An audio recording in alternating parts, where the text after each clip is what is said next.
IVF treatments పై 20,000 discount. Doctor consultation మరియు ultrasound scan ను ఉచితంగా అందిస్తున్నారు. 49 అంటే సంతానం, 49 అంటే సంతోషం. ఎర్రగడ్డ హాస్పిటల్లో పిచ్చి బాగా ముదిరిన పేషెంట్, ఇంకా పిచ్చికి అసలు ఇంకా మందే ఉండదు, ఆ పిచ్చి పతాక స్థాయికి చేరుకుంటుంది.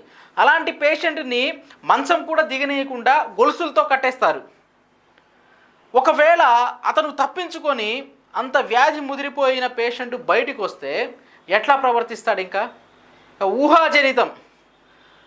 బాలయ్య కూడా అంతే, ఇంకా చాలా కాలం తర్వాత బయటకు వచ్చాడు. మొన్నటి దాకా మ్యాన్షన్ హౌస్ తాగుతా ఇంట్లోనే ఉండిపోయేవాడు. ఓ కోడికి కోడి మొత్తం తినేస్తాడు. ఇప్పుడు ఒక్కసారిగా బయటకు వచ్చాడు. ఈరోజే హిందూపూర్లో ఎన్నికల ప్రచారం ప్రారంభించాడు. వచ్చిన వెంటనే డొక్కలో పొడిచాడు ఒకడిని, ఇట్లా కొట్టాడు ఇంకొకడిని. అదే చెప్తున్నా, ఎర్రగడ్డ హాస్పిటల్ మళ్ళీ ఈయనకి మెంటల్ అని సర్టిఫికేట్ ఇచ్చింది కూడా ఆ ఎర్రగడ్డేలే.